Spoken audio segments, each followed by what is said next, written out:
Zé, bom dia para você. Eu quero um pouco entender, Zé, o seguinte, acho que todo mundo está pensando um pouco nisso. Acho que você deve ter mais informação para passar para a gente. Até quando o Lula vai falar sobre 8 de janeiro? A gente pode colocar aí 2026, 2027, 2030. Quando é que ele vai deixar essa história de 8 de janeiro e a gente vai discutir efetivamente as políticas públicas? Já tem muita gente querendo virar essa página, né? Muito bom dia, Paulo. Bom dia a todos. Aqui é um prazer estar nessa casa cheia de novo. Olha, Paulo, o Carlos Chagas, o grande jornalista, né, que morreu há tempos, ele me dizia que no governo Castelo Branco, às vezes, o presidente chegava numa reunião e dizia: esse meu governo está tão ruim que até eu tenho vontade de falar mal dele. Foi o desabafo de Lula. Nós estamos em pleno governo Lula e ele falou de um governo desorganizado até na inteligência, que é a base do governo. Já é governo Lula desde o dia 1º de janeiro. Eu costumo dizer que no Palácio do Planalto existem os cachorros e os gatos. O que são os gatos? São os funcionários do Palácio do Planalto que não têm partido. Então são os de casa. Qualquer presidente que chegue lá, há uma adaptação natural e a coisa anda. Então, existem funcionários, a maioria no Palácio do Planalto, né, que está lá desde Sarney, já veio e ficou, alguns aposentaram, porque o Palácio não tem corpo físico, corpo permanente. O Palácio do Planalto é feito de seções, quer dizer, é funcionário da EBC, funcionário do Ministério das Relações Exteriores, que são cedidos para o Palácio do Planalto. Então, já na transição, Lula teria que montar o seu próprio governo e separar ali os cachorros, os que latem, que mordem, que defendem um governo tal, dos gatos, que são os funcionários do Palácio que funcionam. Então, quando ele critica desta forma, e com razão, porque houve sim interferência interna, ele diz que a casa estava aberta, não houve arrombamento da porta, alguém abriu. Quem abriu? Alguém do próprio governo. O governo do Lula começa no dia 1º de janeiro. Então, foi uma entrevista desabafo, a primeira entrevista dele, e foram assuntos importantes, sim, discutidos nesta entrevista com a Natuza. Muito bem, Zé. O Holliday, o que você acha, hein, nessa história toda? Porque a gente vê um Lula usando bastante a pauta de 8 de janeiro. Eu quero entender até quando isso dura, né? Porque a realidade, de alguma forma, ela se impõe, né? Agora nós estamos em janeiro, tudo bem. O que dia é hoje? Hoje é dia 19? 19 de janeiro, lógico. Fazem o quê? 11 dias, é isso? 11 dias 11 dias. Do fato. Obviamente que ainda está muito quente, mas vamos pensar o Brasil, sei lá, em julho, agosto. E aí, nós vamos ficar falando de Bolsonaro? Como é que vai ser? O que eu percebo é uma tentativa do Lula de demonizar o máximo possível da oposição. Então, interessa ele tirar o suco desse desastre que aconteceu no dia 8 de janeiro, para que ele coloque os seus opositores como apoiadores de um golpe, como pessoas que apoiam o vandalismo ou o terrorismo, como muitas pessoas têm classificado. Mas o que mais me impressiona é a capacidade do Lula de, mais uma vez, usar o discurso do eu não sabia. Porque ele falou de uma forma diferente, mas basicamente é o mesmo discurso que ele usou, por exemplo, no Mensalão. Tinha a inteligência do governo, o relatório da ABIN, o GSI completamente desorientado ali, com a guarda do Planalto que não estava a postos naquele dia, mas o Ministério da Justiça sabendo que os ataques poderiam ser violentos. Mas o Lula dá a entender nessa entrevista que ele, pessoalmente, não tinha conhecimento, pelo menos não no detalhe, desses relatórios de inteligência. Então, mais uma vez, ele busca se afastar. E é interessante que essa narrativa que ele desenvolve na entrevista vem acompanhada da conclusão de que o Congresso não deve abrir uma CPI para investigar esses casos. Ora, eu não vejo em que cenário não se investigar o que aconteceu, não se investigar os organizadores, os financiadores, seria positivo. Não é positivo nem para a direita, que quer se livrar dessa pecha de vândala, de terrorista, e não é positivo nem para o governo, que precisa descobrir quem é que foi responsável por aqueles atos tenebrosos. Então, veja, há uma preocupação do Lula que essas investigações saiam de controle e, de certa forma, acabe atingindo o seu governo e a responsabilidade do seu governo. Tanto é que várias pessoas na internet, analistas, políticos, inclusive da oposição, têm cobrado, principalmente do Flávio Dino, um posicionamento. Como é que ele não ofereceu o reforço necessário à Polícia Militar do Distrito Federal se tinha todas aquelas informações de que os prédios públicos federais poderiam ser atacados naquele dia e naquelas manifestações? Por favor, Fê. Eu tenho uma pergunta para o Samuel. Samuel, bom dia. Bom dia. Samuel, essas falas do Lula, enfim, ontem, você talvez não tenha entendido também que isso pode ser uma cortina de fumaça ali, talvez, porque o povo está esperando falar de salário mínimo, como ele muito prometeu na campanha também, e ele foca justamente nessa história do 8 de janeiro. Vamos combinar que se for uma cortina de fumaça, foi um presentaço dos bolsonaristas que invadiram lá o Palácio do Planalto, o Congresso e o STF para o governo Lula, né? Porque realmente é até complicado, né? Eu estava conversando num podcast outro dia, até conversei que a gente quer cobrir o governo Lula, a gente quer cobrir os problemas, essas questões que você citou que são cruciais, e a gente tem que ficar dividindo a atenção com esse tipo de coisa, né? Com, no fim das contas, tentativa de golpe. Então, estava se discutindo aqui a questão do... até quando o Lula vai falar sobre isso, o meu palpite é que por muito tempo. Porque... Uns 4 anos, pelo menos, assim, se a gente porque, assim, foi lhe dado o respaldo que ele tanto queria. Porque uma coisa é você chamar a oposição de golpista, de planejar golpe de Estado. Outra coisa é, de fato, isso acontecer. E foi o que aconteceu e, assim, não faria nem sentido, né, somente nesse momento, isso ser abafado. Mas, falando em se abafar algo, o presidente deixou muito claro ali, de uma forma tão pouco enfática, nessa entrevista na Natuza Neri, que ele não quer CPI, né? Eu acho que vem muito daquela questão que CPI você sabe como começa, mas não sabe como termina. Então, é aquela coisa, né? Ainda mais se for uma CPI no Senado, que eu acho que é a questão, né? Que o Senado não tem o controle do governo, de repente pode, de alguma forma, se virar contra o governo. Então, eu acho que é um cálculo político que o Lula está fazendo. E assim, como ele é uma pessoa muito experiente nisso... talvez ele confie mais ali no judiciário para fazer essa investigação do que uma CPI, né? Ô Fê, eu acho interessante isso que o Sam acabou de te responder, porque eu vi você falando uma vez, Sam, e acho que você até repetiu agora há pouco com menos ênfase, mas o seguinte, o jornalismo hoje, ele não consegue cobrir efetivamente o governo Lula, né? Porque essa pauta dos atos golpistas, essa pauta de Bolsonaro, ela vai se estender por bastante tempo, né? Agora a gente vai ver se vai ter inelegibilidade, se vai ser preso, quando é que vai voltar do Brasil. Então tem uma série do governo. Tem uma série de fatos que jogam a atenção da imprensa para um outro campo que não é o campo do governo, né? Que deveria, na realidade, ser, né? Para dar um exemplo pessoal, no domingo desse ataque, eu estava no local que o presidente Lula estava. Eu estava em Araraquara acompanhando. A minha pauta no dia era perguntar para o presidente sobre a ministra do Turismo, que tem ligações muito fortes com milicianos. A partir do momento que eu comecei a ser informado do que estava acontecendo em Brasília, obviamente que minha pauta mudou totalmente. E de todo mundo que estava lá.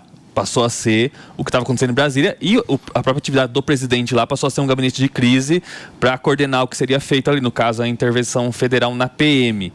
Então, para você comparar, quando o Bolsonaro assumiu, Michel Temer deixou de ser presidente, até houve um problema, ele acabou sendo preso e tal posteriormente, mas ele não pautava o governo, né? Aqui o que está acontecendo é o seguinte, como o Bolsonaro, de certa forma, né? O Bolsonaro se calou, mas também ele não fez a transição de governo da forma completa. E o bolsonarismo questionou de forma veemente a eleição do presidente Lula, não acabou o governo Bolsonaro de certa forma. Então, assim, ecos do governo Bolsonaro ainda estão ali e de novo, enquanto o bolsonarismo insistir em questionar a legitimidade do governo, isso só ajuda o governo Lula, porque, no meu caso como jornalista, a gente fica inviabilizado de só cobrir o governo Lula. A gente tem que cobrir o governo Lula e cobrir ainda as tentativas de descredibilizar um governo que foi eleito. Então, é um cenário muito complicado, porque a gente acaba ficando ali no meio termo, né? O Alê, você acha que não existirá oposição sem a resolução de Bolsonaro, seja lá qual for ela? Olha, vai ter oposição sim, mas eu só queria fazer um comentário em relação ao debate que eu estou assistindo aqui com muito prazer e com muito interesse. E a imagem que me veio à cabeça é o seguinte: imagina que o Brasil era uma pessoa que estava num relacionamento conflituoso, abusivo, enfim. Aí agora, no ano novo, resolveu finalmente se separar. Não, chega, vou me separar, vou mudar minha vida. Só que aí agora, no domingo, no dia 8, o ex apareceu na casa e quebrou tudo, bateu, fez uma confusão desgraçada, enfim. E aí, ontem, o Brasil pega e dá um telefonema e diz: nossa senhora, o ex apareceu na minha casa, quebrou tudo. Aí a gente vai responder assim: nossa, você ainda está falando dele? Pelo amor de Deus, vamos olhar para frente. A pessoa ainda está toda cheia de hematomas ainda, a casa toda quebrada ainda. Aí você fala: nossa, vamos olhar para frente. Mas tem que olhar para frente, né, Ale? A gente é um pouco coaching de vida, assim. Vamos pensar no futuro melhor. Dá para fazer diferente. O ex chega, quebra a casa toda, você vai lá, o mínimo que você faz é arrumar em 2 dias, 3 dias, né? E chega e você ainda libera o anjo da guarda. Dele. Imagina. Só porque você está cheio de hematoma, sua casa está toda quebrada, imagina. Bom, mas olha só, os comentários sobre a entrevista, que eu acho que foi interessante no seguinte sentido: claro que ninguém consegue acertar tudo ou errar tudo numa conversa de 1 hora. Foi uma conversa simpática, foi uma conversa ali de praticamente deixar o Lula falar e tal, não foi aquele tipo de entrevista mais de confrontação, até porque o governo tem 18, 19 dias, começou agora, mas o que eu acho que vale destacar? Vale destacar, vocês já destacaram algumas coisas muito importantes em relação à área política, essa insegurança, essa desconfiança que ele tem em relação ao GSI, a polícia do Distrito Federal. Ele foi muito específico na hora que ele criticou que realmente a segurança não funcionou, mas ele direciona suas críticas ao governo do Distrito Federal, à polícia do Distrito Federal, que não é dele, ele é o presidente do Brasil, mas ele não é o governador do estado, que controla, para informação de quem ainda não sabe, as polícias militares, as polícias no Brasil são basicamente responsabilidade dos governadores, né? E ele fala também do GSI, que ele está trocando, está exonerando um monte de gente, está trocando, enfim. É claro que houve incompetência, eu não estou aqui aliviando, por exemplo, o Flávio Dino. Eu acho que o Flávio Dino se mostrou, no mínimo, pouco preparado para lidar com a situação, porque estava muito avisado do que ia acontecer e houve a informação para o Lula, pelo menos é o que ele diz, que não vai ter problema nenhum, vai estar tudo bem, enfim, ele vai embora, ele viaja, vai para São Paulo e dá a confusão que tem. Então tem que investigar. Inclusive, quando ele cita a CPI, ele não diz que ele não quer investigar, ele diz que ele não acha que a CPI é a melhor maneira de investigar. Mas ele, várias vezes na entrevista, ele diz que ele quer investigação. É uma opinião, ele até diz que vai respeitar a opinião do Congresso. Se o Congresso quiser fazer CPI, que faça. Ele, na opinião particular dele, ele acha que não é a melhor maneira. Eu acho que não, acho que até poderia ter uma CPI, eu acho que é um assunto que tem que ser muito discutido. Agora, eu queria bater na tecla onde ele errou muito, quando ele falou de economia, que foi lá no finalzinho da entrevista, quando levantou o assunto da economia, e ele falou um monte de bobagem, um monte de coisa retrógrada, e essa visão que ele está trazendo é uma lástima. Infelizmente, essa visão ainda de uma esquerda muito retrógrada, de uma visão do papel do Estado na economia, de achar que o Brasil vai melhorar aumentando imposto, é uma série de problemas que aí sim nós temos uma pauta para fiscalizar, para debater e para pegar no pé do novo governo, para não deixar esse tipo de coisa prosperar, que a última coisa que a gente precisa é esse tipo de retrocesso no campo econômico. Então, Ali, mas a minha dúvida é essa que eu questionei o Sam, né? Vai ter espaço para esse tipo de questionamento com um noticiário absolutamente repleto de Bolsonaro?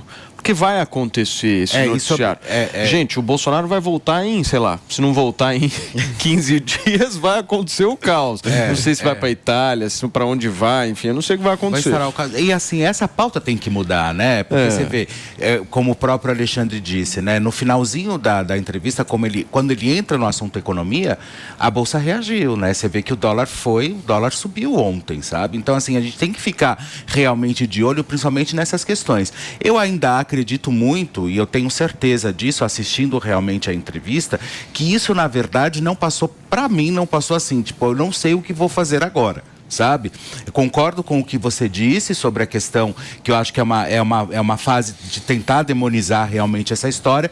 Gostei da abordagem do Samuel, mas eu ainda acredito assim, não sei o que eu vou fazer daqui para frente. Então eu vou esticar esse assunto. 8 de janeiro vai ficar elástico, porque eu tenho pauta suficiente e eu tenho argumento suficiente para isso, e aí eu vou fazer isso ao meu favor, entendeu? E assim, eu não sei o que eu vou fazer daqui para frente com o Brasil. Essa foi a sensação que eu tive ontem nessa entrevista. Agora, do ponto de vista do revanchismo, ainda tem um discurso muito forte, né?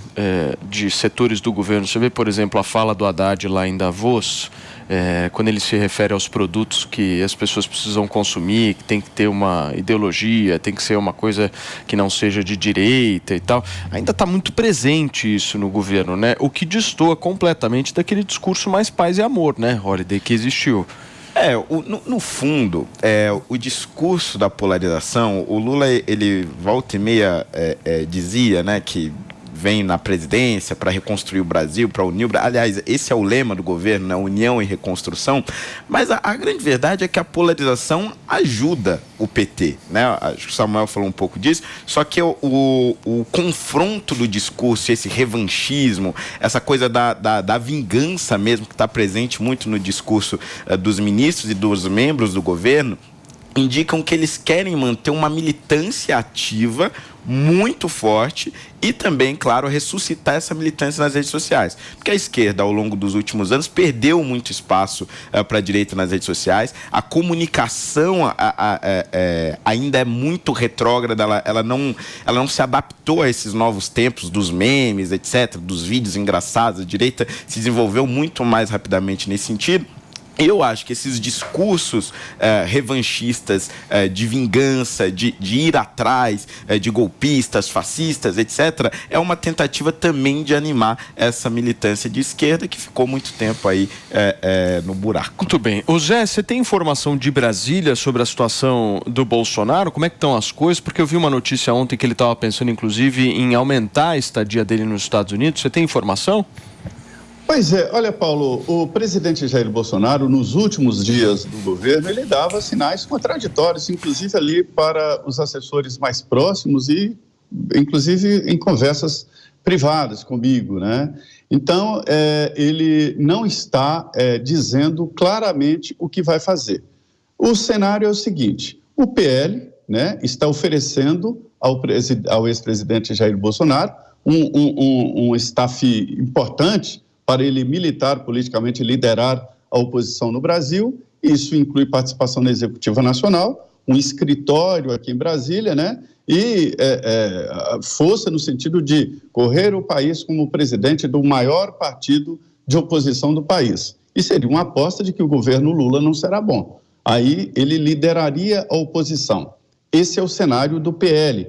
Por parte da família e do grupo do ex-presidente Jair Bolsonaro, o cenário já é diferente, de deixar ver o que vai acontecer ainda naquela história de que não há uma pacificação no país. E diante disso a gente pergunta, e aí, o presidente volta, um grupo diz que volta, há uma pressão de oposição a ele, né, dizendo que vai pedir a extradição. Isso é panfletagem, não tem por que pedir a extradição dele. E outro grupo dizendo que ele fica mais tempo nos Estados Unidos. Geralmente, quando acontece isso na política, é bom que a pessoa fique mesmo fora desse fogo e depois volte já numa situação mais diferente, já sabendo o que vai fazer e para onde vai a política do país. Estão aparecendo já novos candidatos, pessoas lidando aí por fora, tentando ser candidato, inclusive da mulher dele, a Michele Bolsonaro, está aparecendo aí como provável candidata em 2026. Muito bem, são 10 horas e 27 minutos para vocês que nos acompanham.